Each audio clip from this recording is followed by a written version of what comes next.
itti fufeera tutorialiin keenya koorsii logic and critical thinking irratti.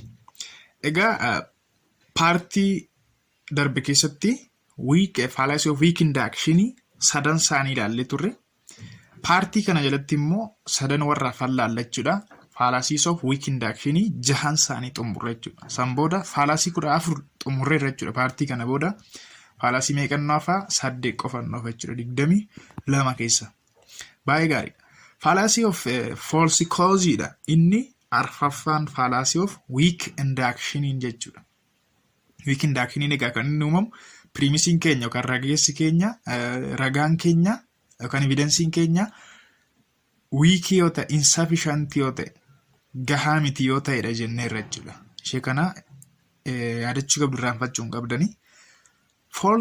Fallacy of false causing kan inni uumamu egaa committed when the link between premise and conclusion depend on some imagined causal connection that probably doesn't exist in reality. Reality dhan wanta hin argamne tokko irra dhaabanne yemmuu wanta imagined ta'e jiraani akkasumaan yaadaan jechuudha. By the way, false cause akkuma maqaa isaa irra hubattan sababa wayiiti jira. Sababni sun ammoo bu'aa dhalamiiti sababni. Garuu bu'aa dhaluudhaaf gahaa mini sababni sun bu'aa wayii fiduudhaaf. Jechuunis realityidhaanii miti jechuudha. Doesn't exist hin jiru. Imagined yaadumaan akkasumatti causal connectionitu jira. Causal connection jechuun premise conclusion gidduu hariiroo wayiitu jira. Hariiroo cause and effect jechuudha. Causal connection yemmuu jedhu. Foormii sadi qabanni kuni. Foormii sadi qaba sadan isaanii ilaalla. Inni jalqabaa post hoc ergo propter hoc maqaa malaatiin isaati. Akkasumatti qabadhaase. Maqaa malaatiin isaa kana shamaddaduu qabaattu. Fallacy akkam eeggate tokko tokkoon ilaalla. Inni lammaffaa non causa pro causa jedhama. Sadaffaan oversimplified fallacy dha. Inni arfaffaan gamblers fallacy jedhamudha jechuudha. Well, post hoc ergo propter hoc fallacy laatiniidhaan maal jechuudha? Simple jechuudha. After this, therefore, on account of this jechuudha. Because of this jechuudha. Kana booda post hoc kana booda because of this yookaan immoo sababii kanaaf akka jechuuti. Post hoc ergo propter hoc jechuun kana booda yookaan sababii kanaaf akka jechuuti jechuudha. Yoo as deebine gara afaan Ingiliffaatti yookaan Oromiffaatti. Two things are casually connected merely because one happens after the other. Wantootni lama connected ta'an jechuun cause and effect dhaan. Garuu dhugaadhaan utuu hin taane merely one happens after the other tilmaamaan jechuudha. Akkasumatti imagined goone. Mee fakkeenya kana ilaallu sirriitti isiniif ifa jedheen yaada. During the past 2 months, every time that the cheerleaders have worn blue ribbons in their hair, the basket team has been defeated. Therefore, to prevent defeats in the future, the cheerleaders should get rid of those blue ribbons. Ji'oota lamaan darbaniif cheerleader yookaan gaggeessitoonni liidarii sanaa jechuudha. Warra gruppii sana direct godhuudha isaan kuni. Waan akkamitti uffatanii blue ribbon uffatanii. Ribbon beektu kaanii kan meedaaliyaa itti fannifatan jechuudha. Mataa isaa irratti isa sana uffatu. Blue ribbon uffatu. Sababii kufaatii isaanii kan ta'e isa kanadha. Sababii maal uffachuu isaanii? Blue ribbon uffachuu isaanii. The basket team has been defeated. Mo'ameera jechuudha. Basket teamiin kun. Kanaafuu to prevent defeats in the future. Gara fuulduratti akka teamiin kun hin mo'amneef maal gochuu qabnedha? Cheerleaders should get rid of those blue ribbons. Cheerleaderoonni kun blue ribbonii kana uffachuu dhiisuu qabu. Mallaqa qaallabbaachuu jechuudha. Get rid of. Adda bahuu qabu waan akkasii kana uffachuu hin qabani. Sababii waamuu isaanii kan ta'e maal waan akkasii uffachuu isaaniiti jechuudha. Waan akkasii uffachuu isaaniiti. Yeroo tokko yaadattu gara fuula fakkeenyaaf yeroo baay'ee namoonni tokko maal jedhu ganama yommuu deemu saree gurraattiin karaa na kuttee turte. Adurree gurraattiin illeettiin karaa na kuttee turte. Yommuu mana barumsaa qorumsa yommuu qoramu qorumsa hin hojjenne sababa kan ta'e sababii sareen sun karaa na kutteef illeettiin karaa na kutteef. Yeroo waan akkasii jennu fa'aa hin jirani. Yaadattoota durii keenya jechuudha. Kanaaf inni sun faalaasii keetti post-hoc ergoo propter hoc sababii kana ta'e ifan kana ta'e kan jenna jechuudha. Amma kaas keessatti silaa tiimiin sun kan inni mo'ameefi sababii jarri biluu riivanii uffataniif miti. Maaltu walitti fide? Koozii hin ta'u jechuudha. Koozii hin ta'u, koozii ta'uu hin danda'u. Konneekshiniin piriimisii fi konkluuzinii gidduu jiru koozii ta'uu hin danda'u jechuudha. A black cat crossed my path and the latter I tripped and sprained my ankle. It must be that black cats really are bad luck. Argitanii fakkeenya isaanii kaasee hojii wal qabate jechuudha. Adurree gurraattiin karaa na kuttee. Booda yoon imalu miilli koo na jala garagalee. Kanaaf adurree gurraattiin jedheetti konkluud yommuu godhu carraa gadheedha. Jettumini isinis yeroo bira carraa gadheedha konkluud godhe jechuudha. Argitanii koozii ta'uu hin danda'u. Adurree gurraattiin karaa kutuu miti namicha akka miilli isaa jala garagalu yookaan miidhamu kan godhe. Sababii biraatti sababa ta'uu kan qabu sila. Kanaaf koozii ta'uu waan hin qabnedha jechuudha. Inni kun egaa imaajiindiidha beeka. Maqaa masaa akkuma jenne sila imaajiindiidha. Connection gidduu jiru imagined casual connection. Yaadaan jechuudha malee realityidhaanii miti. Doesn't exist in reality. Well. Inni lammaffaan kan akka biitti non-causa pro-causa jechuudha. Inni kunis fallacy of false causeidha. Fallacy of false causeidha. Non-causa pro-causa jechuun afaan Ingiliffaatti gaafa as deebistan not the cause for the cause. Not the cause for the cause jechuudha. Something as a cause but not in reality. Koziidha wanti tokko garuu realityidhaan dhugummaa isaatiin garuu kozii ta'uu waan hin dandeenye. Fakkeenya kana keessatti there are more laws in the books today than ever before. And the more crimes are being committed than ever before. Therefore, to reduce crime, we must eliminate the laws. Yeroo ammaa kitaabonni seeraa jechuudha baay'eetu jira. Yeroo durii irra jechuudha. Akkuma kana immoo yakki maal ta'araa amma durii irra dabalaa jira. Kanaaf maal gochuu qabna? Kitaabota seeraa kana dhabamsiisuu qabna, hir'isuu qabna, reduce gochuu qabna jechaadha. Amma kitaabni baay'achuu isaati yakka kan baay'ise. Know the cause for the cause argitanii. Koozii hin ta'u kitaabni baay'achuunsa. Koozii maali? Koozii kiraamiin baay'achuu for the cause. Kiraamiin baay'achuu isaatiif koozii ta'uu hin danda'u jechuudha. Realityidhaan koozii miti. Yakki baay'achuunsaa beekumsi baay'achuunsaa aadaa fa'aa maaliif balleesse jennanii yeroo baay'ee teknooloojiin bal'achuunsaa aadaa irratti maalii irratti duudhaa keenya irratti dhiibbaa qaba. Kanaaf teknooloojii kana hir'isuu qabna fa'aa yeroo jennu jira jechuudha. Miti faalaasii uumaa jirra beekaa. Non causa pro causa uumaa jirra. Reality teknooloojii fayyadamee aadaa keenya duudhaa keenya kunuunfachuu hin dandeenye. Teknooloojiin bal'achuu mini ofii keenyaaf wallaaluu yoo ta'e illaa kanaaf jechuudha. Successful instructors paid salaries more than 20,000 Ethiopian birr. Therefore, the best way to ensure that Theodoros will become successful instructor is to raise his salary to at least 20,000 Ethiopian birr. Namoonni barsiisonni successful ta'an jechuudha 20,000 kan isaan nyaatan minda jedhe. Kanaafu Theodros instructorii successful ta'e ta'uudhaaf salaarii isaa meeqatti ol guddisuu qaba? 20,000tti. Maaltu walitti fideedha?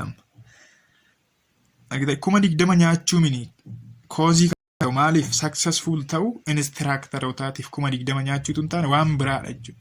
Kanaaf non causa pro causa kan jedhu faalaasii akkasiidha. Inni sadaffaan oversimplified causeidha. Oversimplified qaama isaarra akkuma hubattan when multitude of causes responsible for certain effect, but the arguer selects just one of these causes and represents it as if it were the sole cause. Argitanii? Causii baay'eetu jira. As keessa wanti isin hubachuu qabatta. Causii baay'eetu jira. Argueriin garuu causeewwan baay'ee sana keessa tokko qofa select godhe, just one. Tokkitti qofa select godheetu tokkittiin sun akka waan causii kophaa mashee causii taateetti conclude godha jechuudha. Fakkeenya keessatti isinii gala. Fakkeenya kana ilaala. The quality of education in Awasa University has been declining for years. Clearly, our teachers just aren't doing their job these days. Awasa University keessatti qulqullinni barnoota gadi bu'aa dhufeera. Amma qulqullinni barnoota gadi bu'aa dhufuu isaatii sababa kan ta'u waan baay'eetu jira jechuudha. Multitude of causes responsible for a certain effect. Sababa baay'eetu jira, causii baay'eetu jira. Multitude of causes causeewwan baay'ee. Fakkeenyaaf sababii nyaataa kaaffee ta'uu danda'a, sababii barsiisotaa ta'uu danda'a, sababii barataa ta'uu danda'a, sababii bajataa, sababii baay'eentu jiru. Kan inni as keessa select godhe maalidha? Our teachers just aren't doing their job these days. Barsiisota qofa irratti murteessee jechuudha. Barsiisonni hojii isaanii sirnaan hojjetaa hin jiran. Kitani sababii baay'ee keessaa just select one, sababa tokko qofa select godhe, sababii takkittiin tun qofti akka waan sababa taateetti conclude godhe jechuudha. Well, salphaadhaan kun sinii gala jedheen yaada. Today, all of us can look forward to a longer lifespan than our parents and grandparents. Obviously, we owe our thanks to the millions of dedicated doctors who expect every effort to ensure our health. Yeroo har'aa kanaa nuni maatii keenya caalaa, abbootii keenya caalaa umurii dheeraa jiraachaa jirra. Salphumatti doktoroota keenyaaf galanni hin malaafi. Doktoroota qofa miti beekaa umurii dheeraa akka jiraannuuf warri gahee taphate. Qaamota baay'ee namoota baay'ee ta'uu danda'a. Inni garuu doktoroota qofa select godhe jechuudha. Select one just cause. Well, inni arfaffaan gamblers fallacy'dha. Harliin keessumaa gamblers fallacy ibseera jechuudha. Moojila keessarra hin jiru natti fakkaata inni gongoruudha.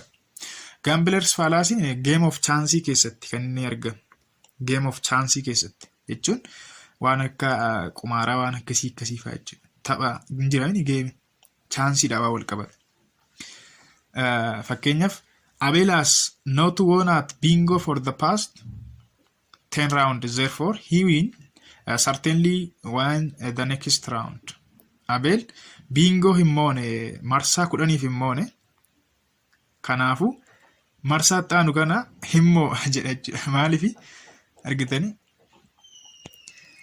Casually related when in fact they are not. Casually game of chance kun casually related ta'an jechuudha as keessattis. Amma fakkeenya keessatti Abel bingo hin moone marsaa 10. Kanaaf marsaa 11ffaa moof carraa qaba jedhee conclude godhe jechuudha. Since one round of bingo has no influence on the next round, is no more likely that Abel will win the next round than it was the first. Maaltu beeka moo fi immoo amaa fi immoo asa maaltu beeka hin beeknu. The last 3 tosses of this coin have come up tails. Therefore, it is extremely likely that the next toss will come up heads. Yeroo sadii ol darbee yeroo sadannu teelitu ba'e. Coinin kun saantima kana yeroo sadii ol darbee teelitu ba'e yeroo sadanu. Kanaaf yeroo arfaffaa yookaan next irratti carraa headii ba'u carraan headii ba'u hin jiraata. Headiitu baay'ee conclude godhe jechuudha. Wanti beeknu hin jiru jechuudha. Kanaaf gamblers fallacyidha manni kun. Just beekumsuma keessaniif itti dabalachuu hin dandeessu. Fallacy of slippery slopeidha.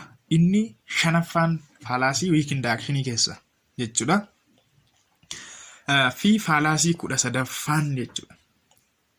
Fallacy of slippery slopein fallacy kamitti seensa keessatti akkuma isiniin jedhe chain of eventidha. Chain of events wanta wal qabate irraa gadee mucucaachuu waan wal qabatee deemu tokko jechuudha. Waan walitti hidhamu. It occurs when the conclusion of an argument rests upon an alleged chain reaction. And there is not sufficient reason to think that the chain reaction will actually take place. Gitani? Amma dura jechuudha wanti tokko jira alleged.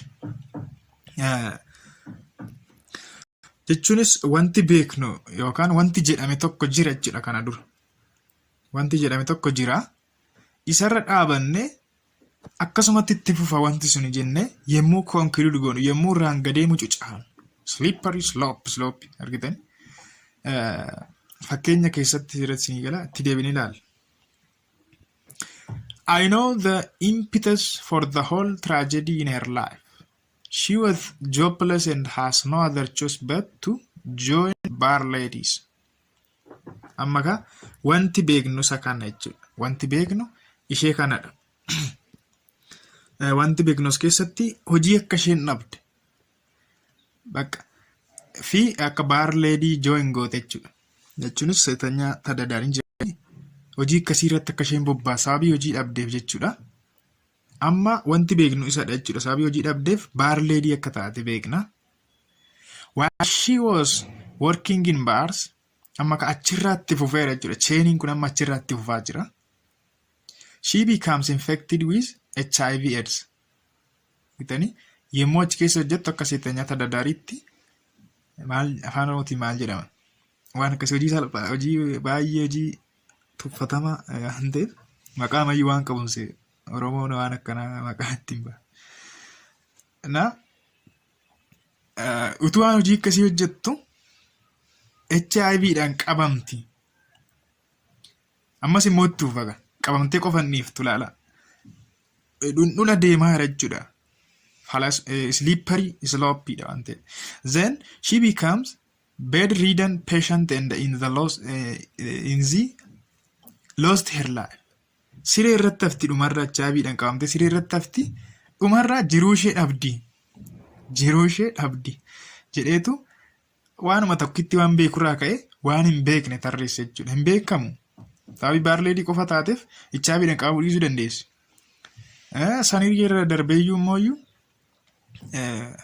algaa quraanyaa nama siree irratti hafin jiran bedridden ta'uu ishee wanti beeknu hin jiru. Kanaaf baay'ee fallacy'n akkanaa conclusionii keessatti wanti dhiyaatu waan evidensii keessa hin jirredha. Premisii keessa waan hin jirre waan haaraa tarreessa jechuudha.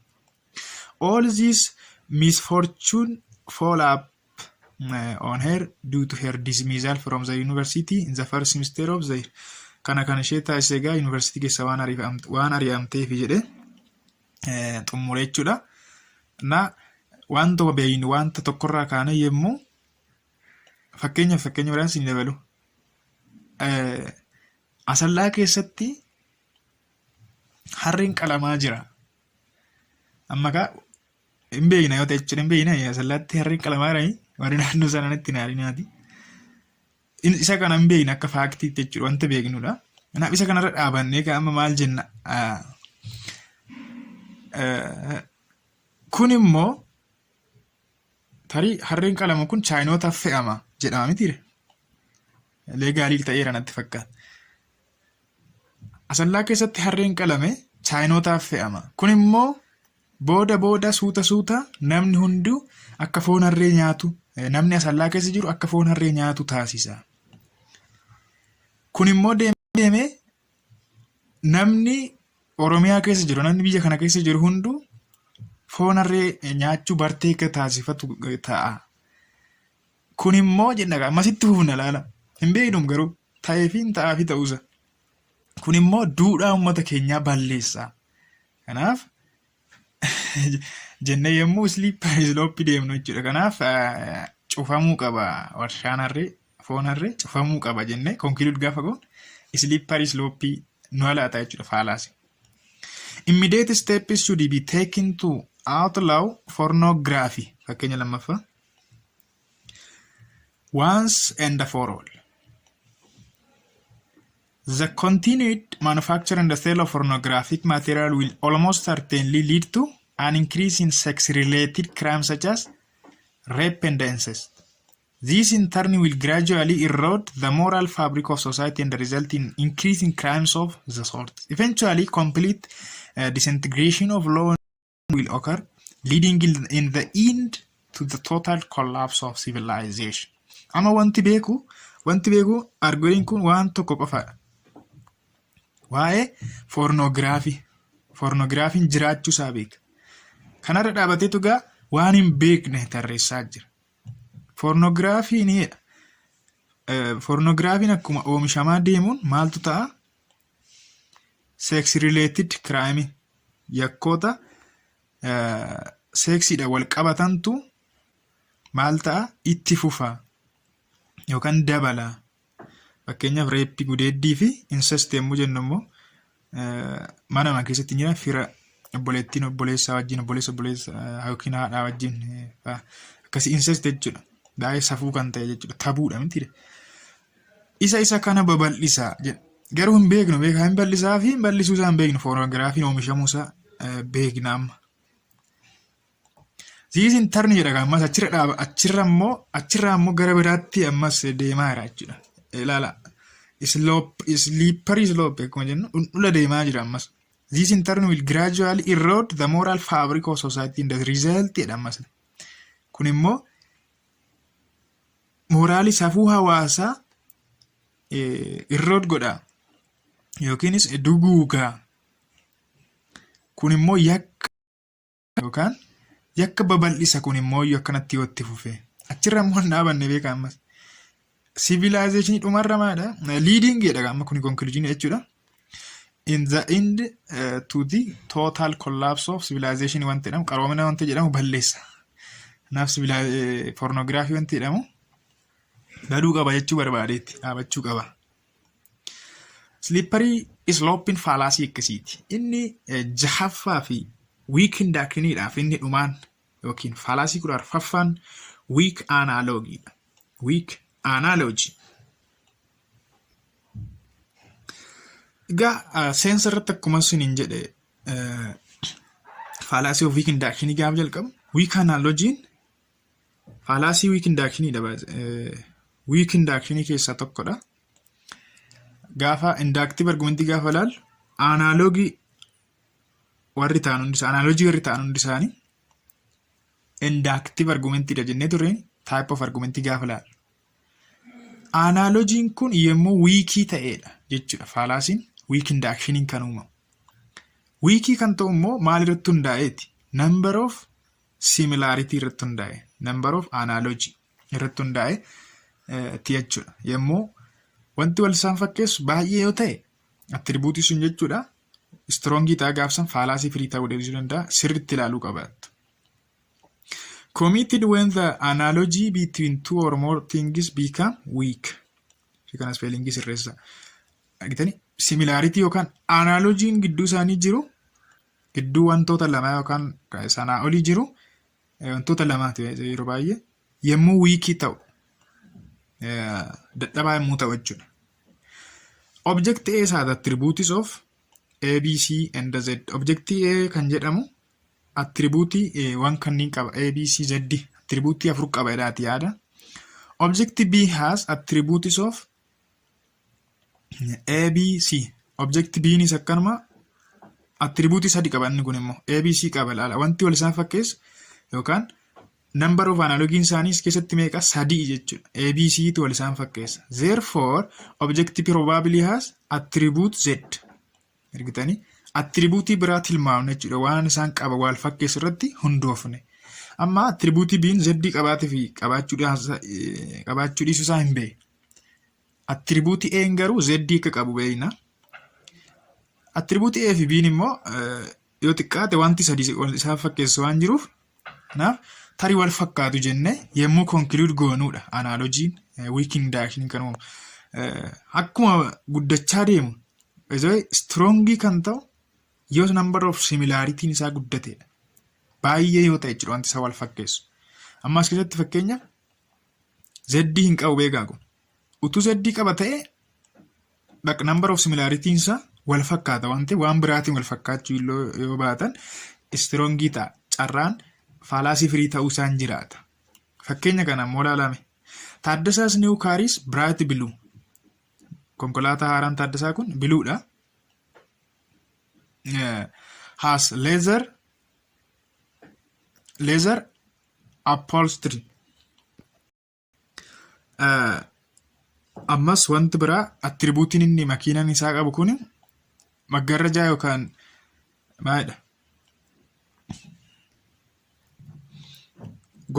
Golgaan isaa leezarii irraa kan hojjetamedha. Konkolaataan Taaddasee kun jechuudha. And the gate is excellent gas mileage. Amma gas mileage isaa excellentidha jechuudha. Akka nadaajiin inni itti fayyadamu makiinaan isaa kun baay'ee gaariidha jechuudha. Kanaaf amma immoo ilaala inni kun isa tokkodha. Waa'ee makiinaa Taaddasaati. Waa'ee makiinaa Tuwaabis immoo haa ilaallu. Tuwaabis car is also bright blue and has leather upholstery. Bitanii biluudha ammas bright biluudha. Kan isaa kanaatis bright biluudha. Attribuutiin lama wal isaan fakkeesseera. Ammas golgaan isaanii kan lamaan isaanii iyyuu gogaarraa kan hojjetamedha. Kanaaf amma kan beekna malee makiinaa Taaddasaa beekna malee makiinaa Tuwaabs kana hin beeknu. Maal akka ta'e akka inni nadaajii akka gaariitti fayyadama ta'ee fi nadaajii qisaasessa ta'e boba'aa qisaasessa ta'e isaa wanti beeknu hin jiru jechuudha. Attribuutii lamaan kana beekna malee waa'een isa kanaa gaaffii keessa jechuudha.